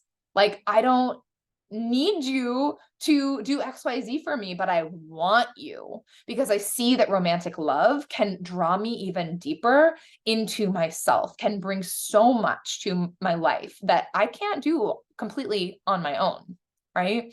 And so I thought, I was thinking like, what is the best level of support that I can offer you? And for people who really want to get this, who are really tired of the same dysfunctional cycles, the same set of arguments, the same set of, shitty feelings, and not only, having just like this fragile knowledge that I gave you, you today, but like wanting to go deeper with this work week by week, session by session. I just invite you to imagine, what would it be like for you, to know that you have this like proven path of healing to attract the type of partner that you want, or and if you're partnered, to be able to start to shift the dynamics in that relationship. And that's the work that I do, with my clients again. And so just imagine, what would it be like, to have me in your life, by your side, there to support you, to guide you, to help you, to course correct, to hear and validate your emotions and your experiences, and to understand what you're going through, and to see like, what patterns are you in and how do you break them? So that I can come in and show you your blind spots, show you the things that you don't know that are keeping you stuck, right? And really like my invitation to you is, I want to help you get to the other side of this. I want to help you get exactly what you want. If it's attracting healthy love and healthy partnership from the get-go, like I did, right? Like I got lucky. My pattern was like, I was in these relationships and I left, I did work while I was inside of a relationship, realized, oh, this isn't aligned. And then I was able to confidently leave that relationship and then date and just like use my intuition, my connection to myself. Is this person aligned with me? No. Okay. Like moving on. Right. And so that's how I was able to attract in this partner who my friends joke, they say, dang, like he came pre-trained. Like, what the heck, Erica? Like, he's so emotionally deep and vulnerable and supportive and like welcoming of all my emotions and all of the parts of me. And so just like the reciprocity, like we just build each other up in ways that I didn't even imagine was possible. And that's what I want for you. That's really the invitation. That's truly the invitation. So I work with my clients for 6 months at a time. And that's because that's really just like the beginning of mastering this stuff, right? Like we've gone our whole lives in these old patterns. And it doesn't happen overnight, but clearing certain pieces can happen overnight. Like for instance, something that I didn't know was impacting me and how I was in relationship was I had a couple of sexual traumas in my teenage years, and I thought I'd kind of like gotten over it, and I don't know, like I thought I've left that in the past. I'm over it, right? And I had no idea until I was working with my own coach, my own mentor, that that was actually still impacting me and my ability to have real intimacy in my relationships. And that's the beautiful thing about stuff like that, is like these moments of trauma. And it can be something like a sexual trauma. It can be something as simple as you were really distraught as a child and your mother or father didn't realize it and just kind of like left you in your room crying. Or they did realize it and you were too much for them and they were like, go to your room, I can't deal with you right now. It's these little moments, these little paper cuts that we collect along the way of in childhood, in past romantic partnerships, that impact us and how we are able to show up, right? And so really, like, I want to just share that if there's anything, anytime we can think of something from the past that still bothers us when we think about it, that's a sign that your subconscious mind hasn't fully processed it, hasn't fully processed the emotion around it or the experience or the memory about it. And that's really like where I like to start with a lot of my clients, is looking at like, what haven't you fully been able to process or heal from? What are you still maybe, I don't even like to say holding on to, because if you were holding on to it, that would imply that you could just let it go on your own. And I kind of think like if there's something that's still bothering you, something about a past relationship, or even a relationship with a child or your parents, or it doesn't even matter what it is, if there's anything that's still lingering, that's still bothering you, it just means that your subconscious mind didn't process it fully. And it's kind of like this. It's kind of like, if I had a coffee grinder and there's like a bunch of beans in there, right? And then the thing stops and I was like, brought the coffee grinder to you, was like, like, my coffee grinder is broken. Like, can you fix it? And you look in there and you're like, oh, Erica, there's like this big glumped up freaking bean that's like wrapped in peanut butter and it's all soaking and wet. Like, yeah, let's get that thing out of there. Right? It's not your coffee grinder that's the problem. It's just that the stuff that's trying to process through, there's this glumpy thing. So you pull it out of there and then the thing processes through just fine. And so that's what we want to do for the mind, because anytime, if there's something you think about that's still bothering you, your mind is putting energy to it, trying to get it to stop. And so that is what I didn't know about myself. Like with the sexual trauma that I experienced, I had no idea that my mind hadn't processed that thoroughly. And so what was going on is my mind was putting energy out to getting it to stop. And it was exhausting me. It was depleting me. My nervous system was active, was kind of like constantly in fight or flight mode. Of course it impacted my sex life for sure, like not able to like really like feel comfortable during sex, not able to like receive, not able to experience pleasure, not like the whole thing was just all messed up. And guess what? When I cleared that shit from the subconscious level with my coach, she did it for me. I just had to show up to the session. That was no longer a problem. My mind was finally, that piece of that data, that memory, that moment from the past was able to process through, and it no longer impacted me moving forward. It no longer impacted my future, my relationships. And so we all have this stuff.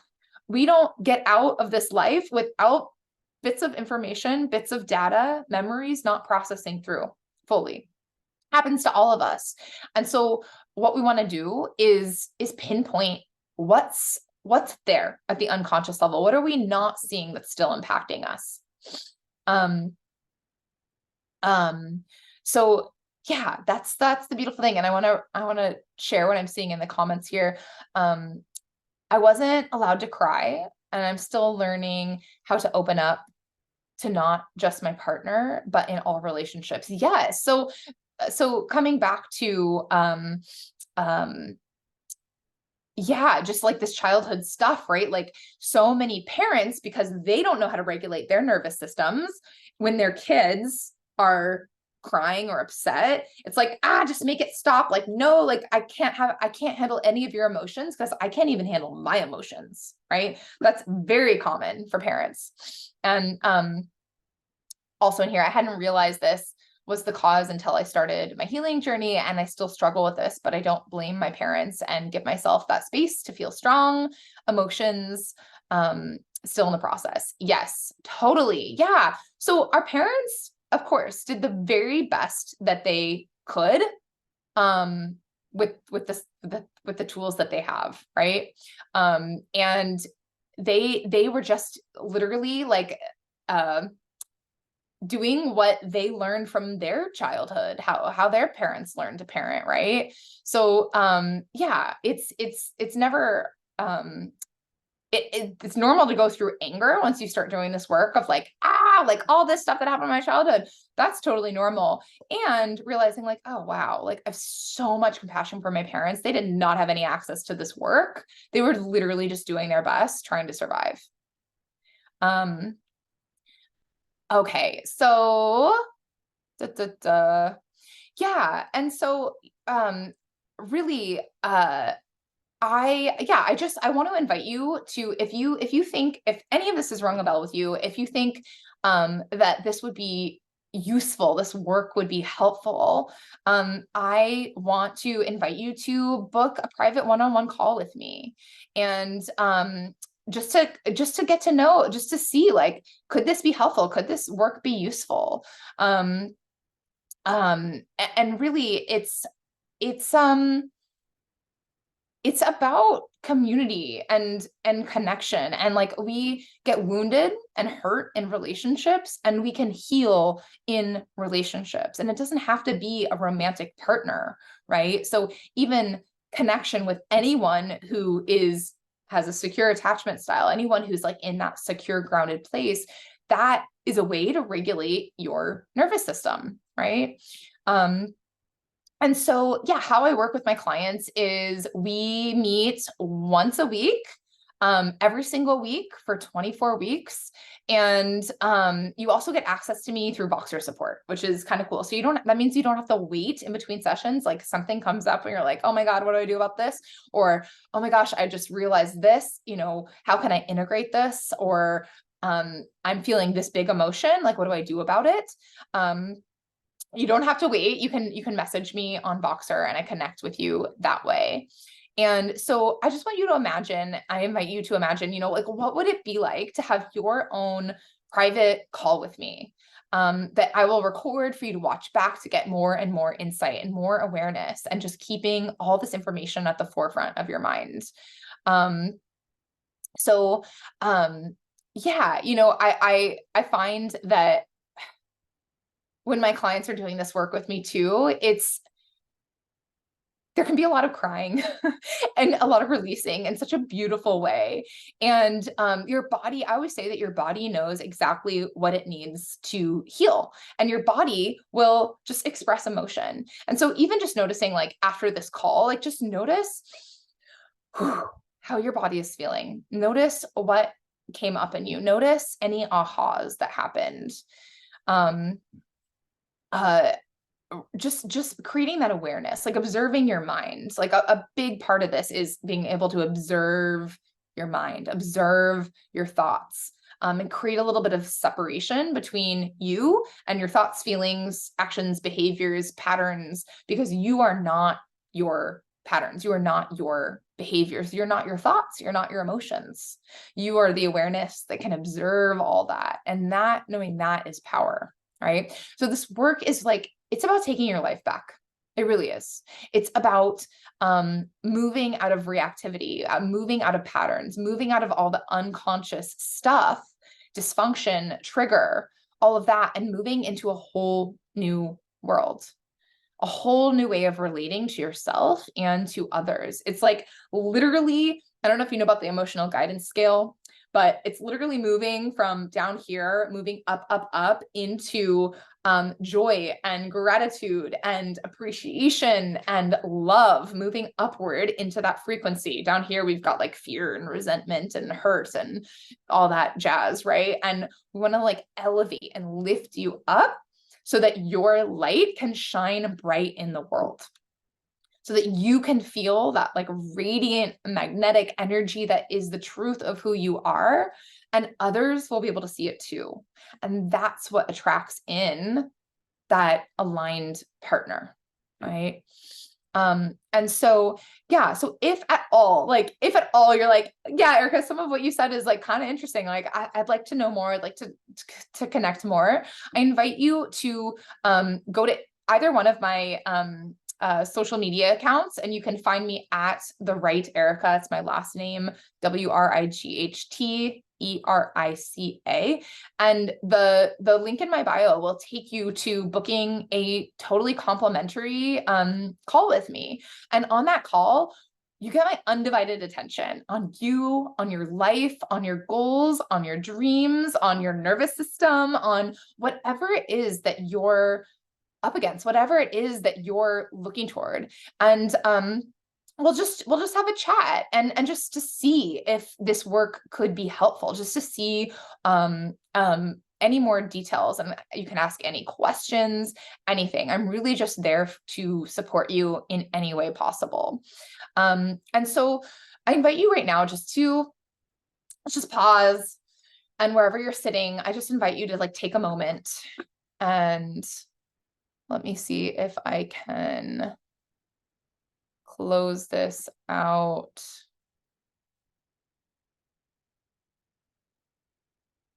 How do I get rid of the share? Cancel. I don't know how I get rid of the share. I want to be able, because you guys can't see me right now, I don't think. Oh, stop share. Easy enough. Okay, there we are. Okay, so hello. It's good to see you. So wherever you are, I invite you to pause, to sit still if you can. Just come into your body and let your eyes rest closed. And we're just going to take a couple collective breaths together here. And slowly releasing the air out of your lungs. And then slowly beginning to absorb in a fresh, clean breath. Let it be the slowest, longest breath you've taken today.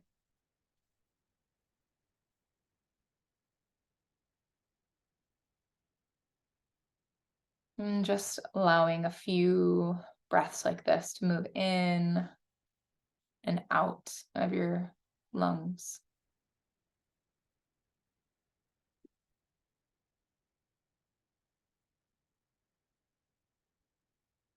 And just bringing your awareness into your heart space, into your chest.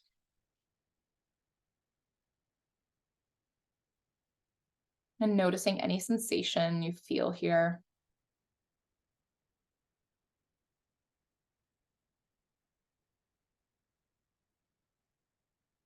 And just bringing awareness to this part of your body is enough.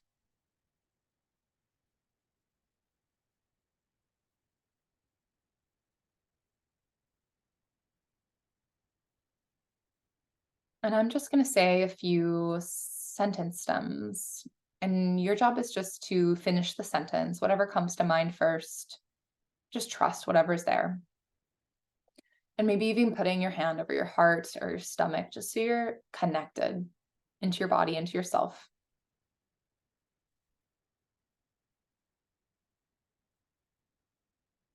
So the first sentence is, right now I feel, and just fill in the blank. Where I feel that most in my body is,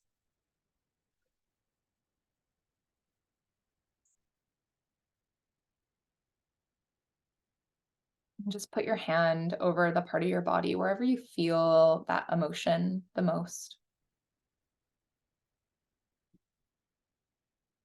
And if you don't feel anything in particular, just put your hand over your heart.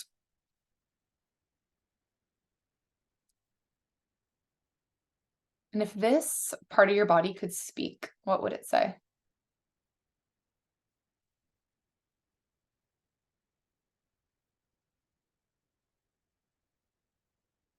Hearing that makes me feel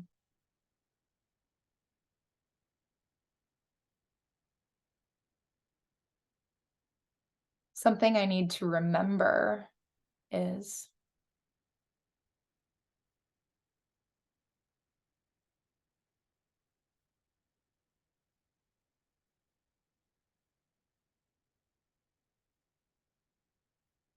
what I want most right now is,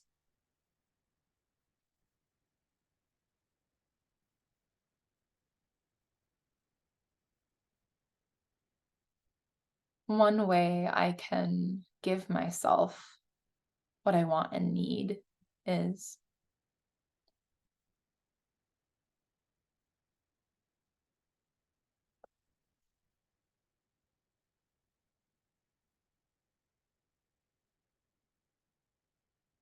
And just speaking out loud or in your head, repeating after me. I am safe.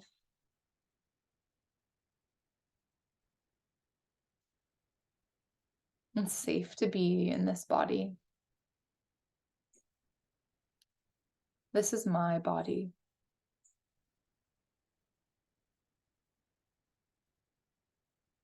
And I'm in charge of how my body feels.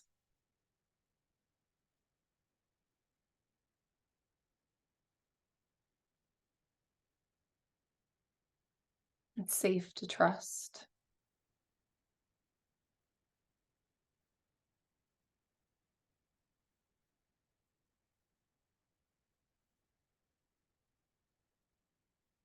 And then maybe even wrapping your own arms around yourself, giving yourself a big hug. Just whispering the words, it's okay. I love you.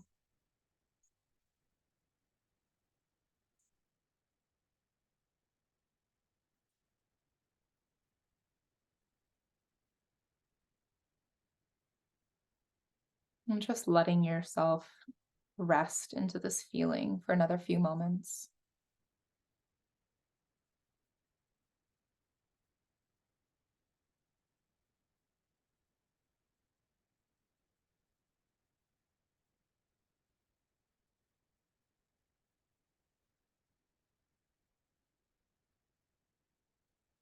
Then just in front of you, maybe just a few feet away from you, imagining a beautiful light, energy, color, just trusting whatever comes up for you.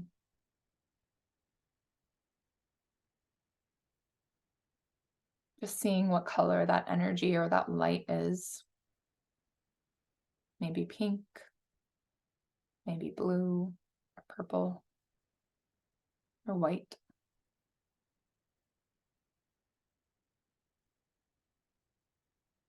And then letting the color of this energy wash over you and start to surround you almost like a bubble. And with every breath in, breathe in this colored light, breathe in this colored energy, absorbing it into every cell of your being, really soaking it up.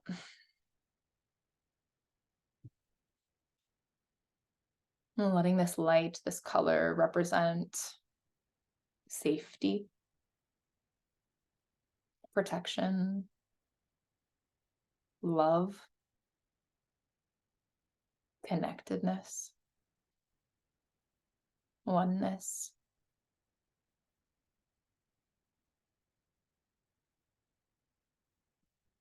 And letting this color just completely surround you and even fill up the room that you're in, so that you're completely absorbed in this colored energy.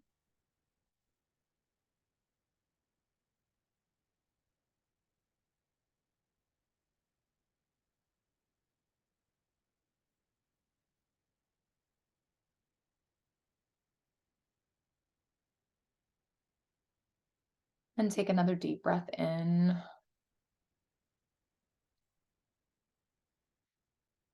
And on your next exhale, think the word release.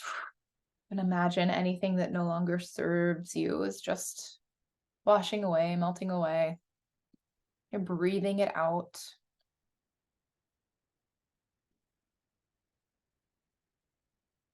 And on your next exhale, again, think the word release and literally watch steam leave your body. Any gunk, we don't even need to know what it is, just anything. Old emotional patterns, old ways of reacting, old ways of being, just breathe it all out, watching it leave your body.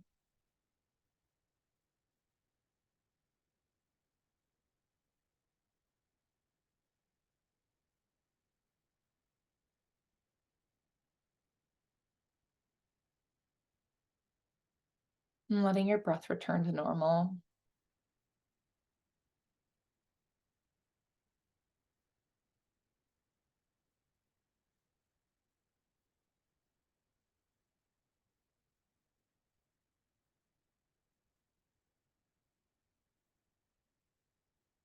And slowly, slowly taking your time to start coming back into the room, to your body, wiggling your fingers or your toes.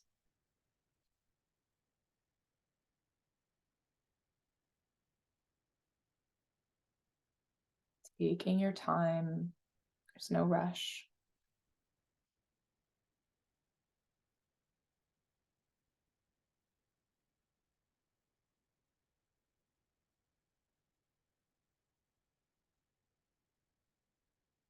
And only when you're ready, because only you know when you're really ready, letting your eyes open.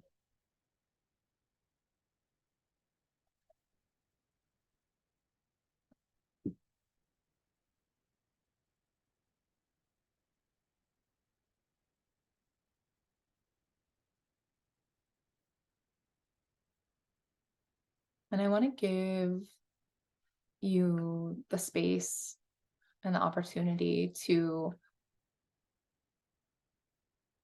ask any questions, to share anything that came up for you.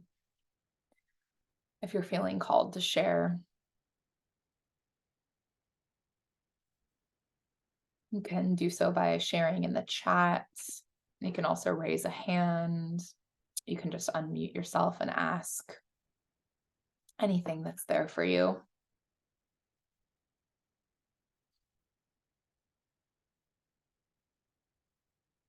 You're welcome. My pleasure. My pleasure. And yeah, I invite you to also just honor the part of yourself, even if like you're a little bit curious about like, what would it be like to work with Erica one-on-one? What would it be like to be held in this space, um, to do that deeper work?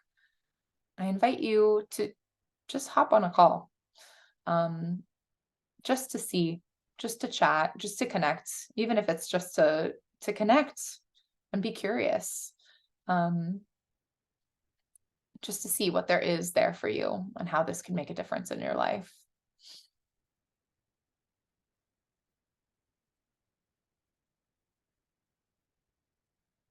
And Linda, if there's anything there for you too, just letting me know if you have any questions.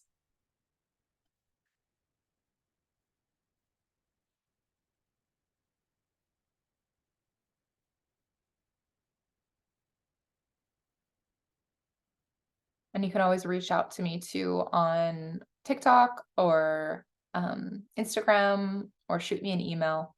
All my information's there on my socials. If any questions come up or anything else you want to share. And I mentioned there's a giveaway.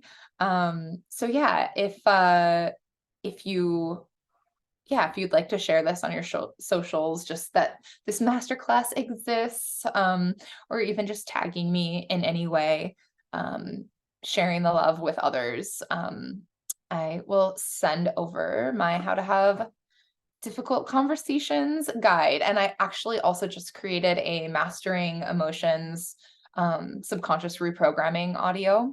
So I'm gonna add that in there too for anyone who wants to share.